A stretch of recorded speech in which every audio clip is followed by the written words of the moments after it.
오늘은 나를 미워하는 사람을 어떻게 하죠? 네, 라는 제목으로 말씀을 나누겠습니다. 어떻게 해야 될까요? 나를 미워하는 사람. 우리의 인간적인 바람이 있다면 그것은 아마도 사랑받고 사는 것일 겁니다. 하나님께서 우리를 관계적인 존재로 지으셨습니다. 그래서 우리는 하나님과의 관계가 좋아야 평안하고 행복하고 만족을 느끼죠. 아무리 세상에서 잘 되어도 하나님과의 관계가 좋지 못하면 어딘가 불편함을 느껴 보셨을 겁니다. 또한 우리는 하나님과의 관계를만 맺는 것이 아니라 서로 사람과 관계를 맺습니다. 하나님을 사랑하고 이웃을 사랑하라고 말씀하셨던 것처럼 우리에게는 사람과의 관계도 매우 중요합니다. 그렇기 때문에 우리는 서로 사랑하고 사랑받기를 원하는 것이죠. 될 수 있다면 내가 아는 모든 사람들에게 사랑받고 인정받고 싶은 바람이 있을 것입니다. 될 수 있으면 많은 사람들이 나를 좋아해 줬으면 좋겠는 마음이 사실 누구에게나 말하지 않았지만 있을 것입니다. 어느 정도로 이 부분이 중요하냐면요. 우리에게는 소속감이라는 게 있어요. 소속감이라는 것은 내가 어떤 집단에 소속되어 있다는 느낌을 소속감이라고 한대요. 그리고 그 소속감은 왜 생기냐면 그 안에서 만난 사람들에 의해서 생긴다는 거죠.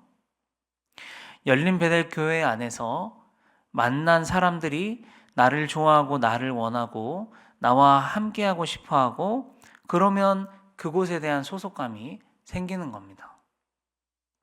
그런데 목장이나 이 교회가 나를 반기지 않는 것 같아. 나를 좋아하지 않는 것 같고 나랑 함께하고 싶어하지 않는 것 같아. 내가 뭘 하든 뭔가 항상 안 입고 온 눈으로 이렇게 본다면 우리는 소속감을 가질 수 없죠.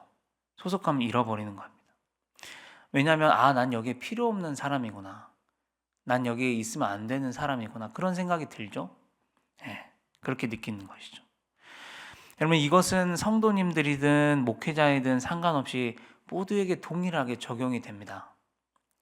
어떤 목회자이든지 성도님들이 좋아하시지 않는 것 같은 마음이 들면 사실 이 자리에 서서 뭔가를 하는 게 굉장히 어렵습니다.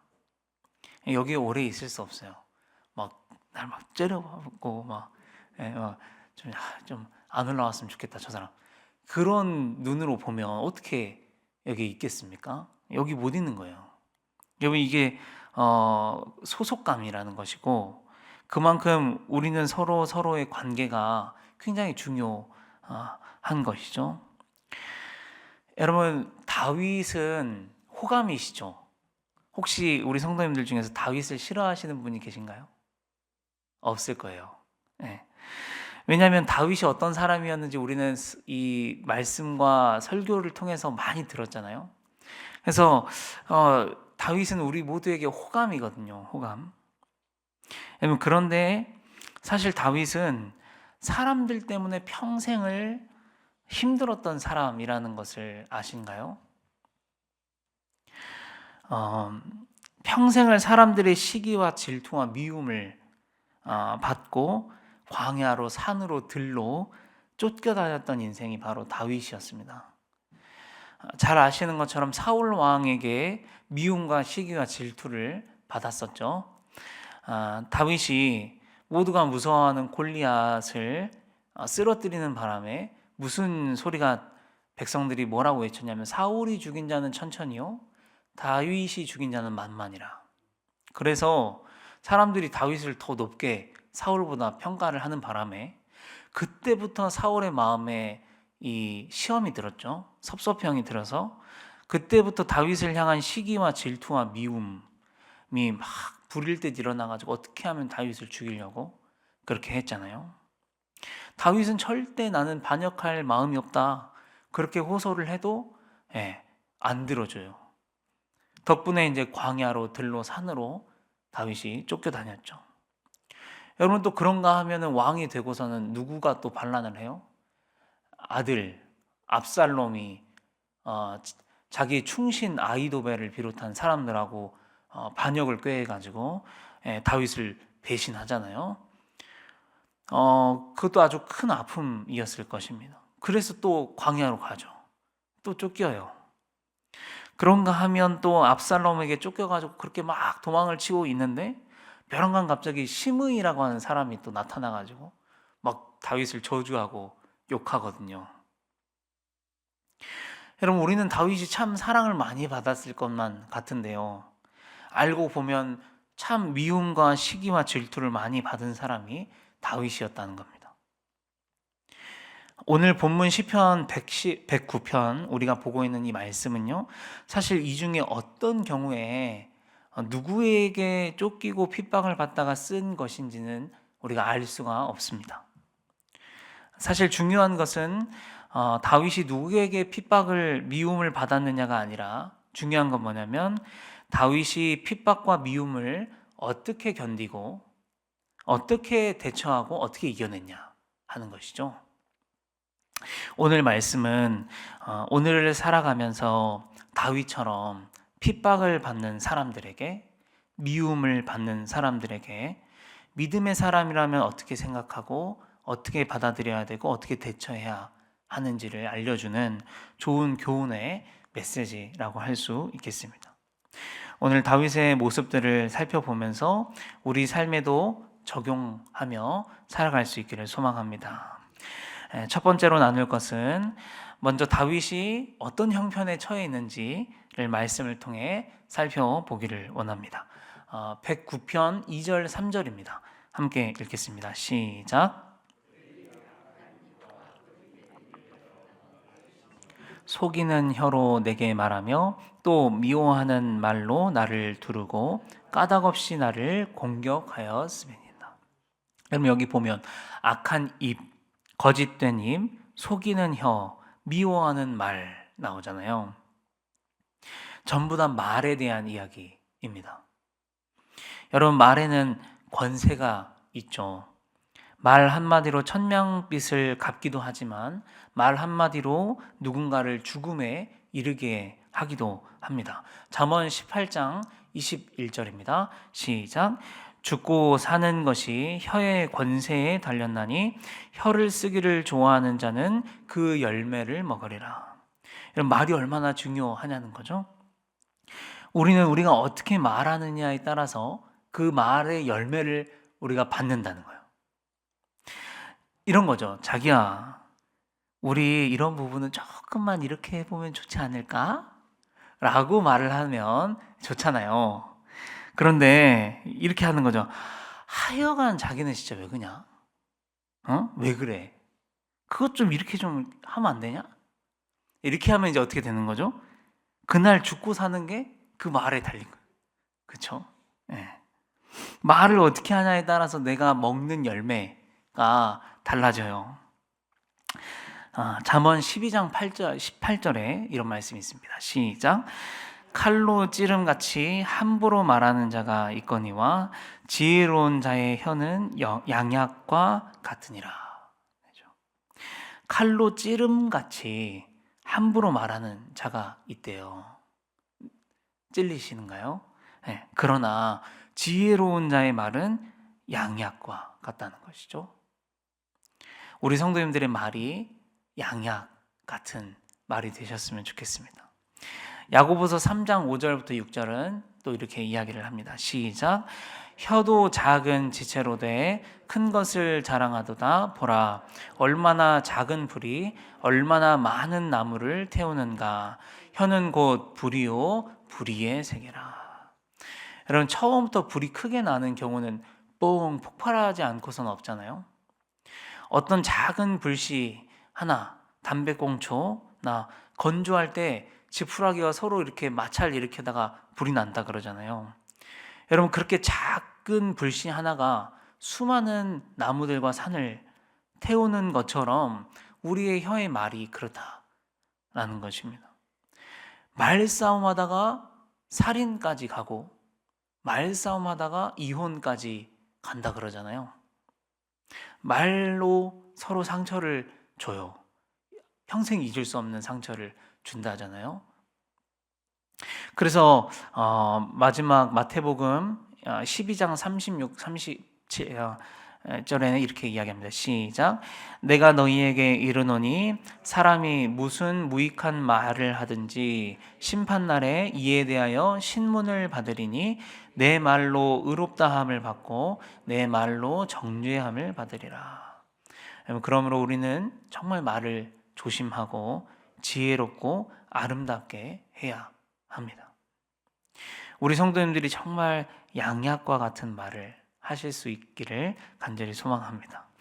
자, 다시 말씀으로 돌아오면 다윗은 그런 말들로 인해서 지금 고통을 받고 굉장히 힘들었다는 것이죠. 악한 말, 거짓된 말, 속이고 속이는 말, 미워하는 말로 까닭없이 계속해서 다윗을 공격했더라라는 것이죠.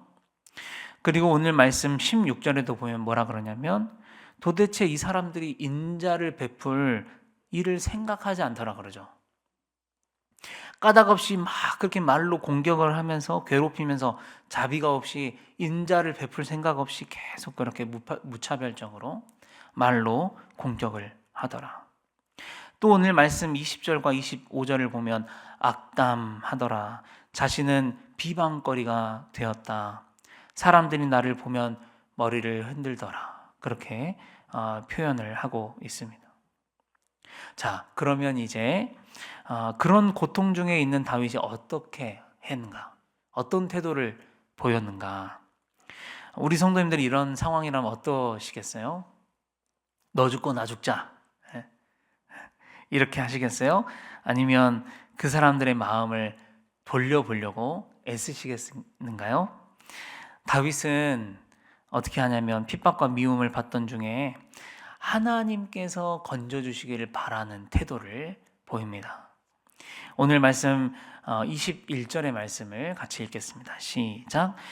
그러나 주 여호와여 주의 이름으로 말미암아 나를 선대하소서. 주의 인자하심이 선하시오니 나를 건지소서. 네, 오늘 우리가 다윗을 통해 배워야 하는 것은 첫 번째 교훈은 바로 하나님께 건지심을 바라는 태도입니다. 시편 109편 26절을 한 번 더 읽겠습니다. 시작. 여호와 나의 하나님이여 나를 도우시며 주의 인자하심을 따라 나를 구원하소서. 주님께 도우심을 바라고 주님께 구원을 바라고 있는 것이죠. 또 30절 31절입니다. 시작. 내가 입으로 여호와께 크게 감사하며 많은 사람 중에서 찬송하리니 그가 궁핍한 자의 오른쪽에 서사 그의 영혼을 심판하려 하는 자들에게서 구원하실 것임이라. 나는 여전히 그럼에도 불구하고 여전히 나는 주님을 찬송하고 주님께 감사하겠사오니 그가 나를 구원하실 것이미로다. 그렇게 말한다는 것이죠. 사랑하는 성도 여러분, 다윗은 다른 어떤 사람을 통해서 도움을 받기보다 자기의 어떤 위치나 자기가 가진 어떤 힘을 이용해서 그 사람의 마음을 돌리려고 하거나 그 사건을 해결하려고 하기보다 하나님을 의지하고 하나님께 건지심을 바랬다는 것. 여러분, 사실 이것이 쉬운 일이 아니거든요. 나한테 힘이 있고 주변에 도움을 받을 만한 마땅한 권세자나 어떤 사람이나 지혜로운 사람이 있으면 우리는 응당 그 사람한테 가서 도움을 요청하잖아요. 그런데 다윗은 그렇지 않았다는 거죠. 맨 먼저 하나님을 찾았다는 것이죠. 맨 먼저 하나님께 건지심을 구하고 바랬다는 것입니다.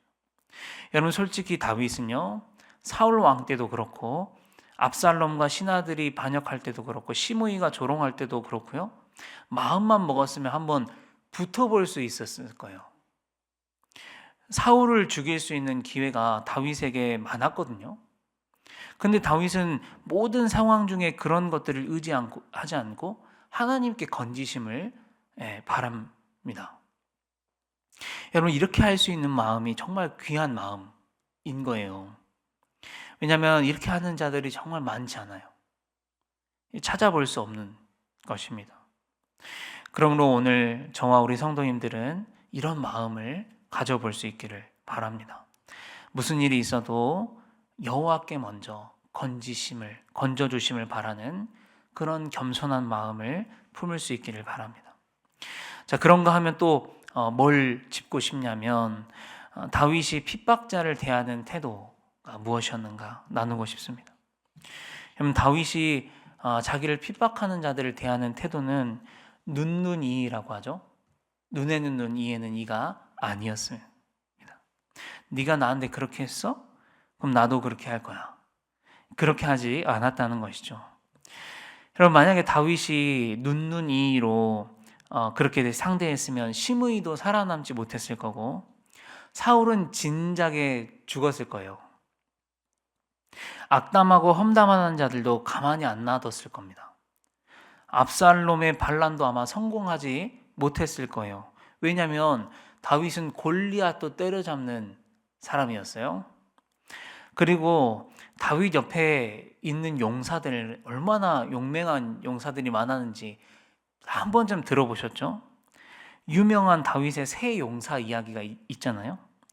한 번은 다윗이 베들레헴에 있는 우물에 있는 물을 먹고 싶다고 말하니까 세 명의 용사가 적진을 뚫고 들어가고 그 물을 구해왔다. 그런 이야기 있습니다.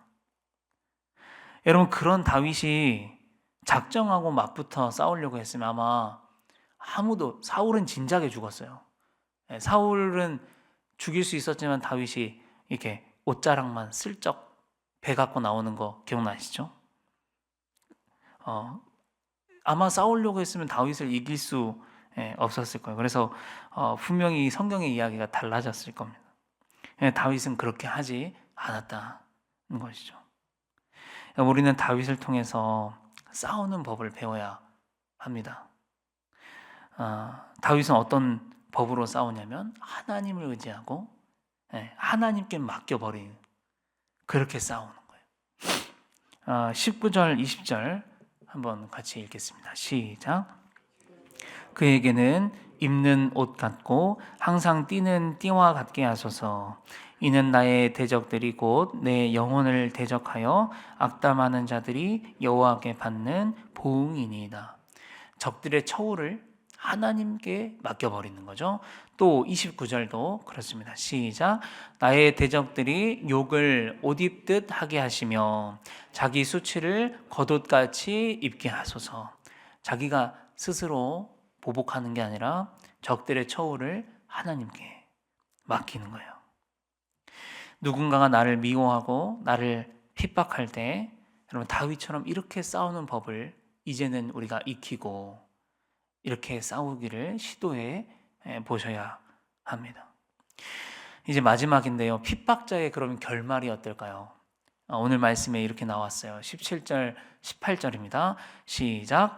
그가 저주하기를 좋아하더니 그것이 자기에게 임하고 축복하기를 기뻐하지 아니하더니 복이 그를 멀리 떠났으며 또 저주하기를 옷 입듯 하더니 저주가 물같이 그의 몸속으로 들어가며 기름같이 그의 뼈 속으로 들어갔나이다. 네. 여러분, 이게 핍박자, 험담하는 자의 결말이에요. 저주하기를 좋아하면 그 저주가 자기에게 임할 것이요, 마치 물이 몸에 스며들듯이, 기름이 우리의 뼈에 스며들듯이 자기가 한 저주가 자기에게 돌아올 것이다. 남 축복하고 남을 잘 되는 말을 하기를 멀리하면 자기가 받을 복이 떠난다는 거예요. 그러므로 우리 성도님들은 다윗처럼 이렇게 싸우시기를 바랍니다. 하나님께 건지심을 구하고 하나님께 맡겨드리고 하나님께, 여러분, 다윗처럼 솔직하게 이렇게 말하시면 좋겠습니다. 다윗이 이렇게 하는 거예요. 하나님, 저는 지금 이런 상황에 있고요. 저는 지금 이런 마음이 들고요. 저는 지금 이런 감정이 들고요. 이런 생각이 들고 진짜 어이가 없고요. 그래서 저놈들이 이렇게 돼버렸으면 좋겠어요. 다윗은 진짜 이렇게 솔직하게 이야기하거든요. 하나님께 다 말해요. 여러분, 이렇게 하시는 거죠. 하나님께 가는 거예요. 화살을 그들한테 쏘는 게 아니라 하나님께 그렇게 가서 기도하시고 하나님께 그 다음에 다 맡기시는 거죠. 그들의 처우를 다 하나님께 맡기는 겁니다. 그래서 남을 저주함으로 그 저주가 나에게 돌아오지 않도록 하시는 여러분들이 되셨으면 좋겠습니다. 남에게 축복하는 것이 인색해서 내가 받을 복도 떠나가지 않도록 하셨으면 좋겠습니다. 오히려 우리 성도님들은 양약 같은 말을 하실 수 있는 지혜로운 성도님들 되시기를 축복합니다. 기도하겠습니다. 아버지 하나님 감사합니다. 오늘 다윗의 모습을 통해서 나를 미워하는 자를 어떻게 대해야 하는지, 나에게 횡포를 놓는 자에게, 나를 힘들게 하는 자에게 우리가 어떻게 대해야 되는지를 배우게 하시니 감사합니다. 눈에는 눈, 이에는 이, 그렇게 맞붙지 않게 주님 인도하여 주시옵소서. 다윗이 했던 것처럼 주님 앞에 나아가서 주님께 건지심을 바라며 그들을 저주하는 것이 아니라 하나님 앞에 기도함으로 그렇게 나아갈 수 있는 우리 성도님들 되실 수 있도록 아버지 인도하여 주시옵소서. 막 사람들을 험담하고 저주함으로 내가 도로 그 저주를 받지 않도록 주님 인도하여 주시옵소서. 우리의 말은 정말 양약과도 같아서 사람들을 축복하고 사람들에게 좋은 말들을 해줄 수 있는 그런 우리 성도님들 다 되실 수 있도록 아버지 하나님 인도하여 주시옵소서. 그렇게 살아가는 우리 성도님들 되실 수 있도록 아버지 하나님 함께하여 주시옵소서. 예수님의 이름으로 감사하며 기도합니다. 아멘.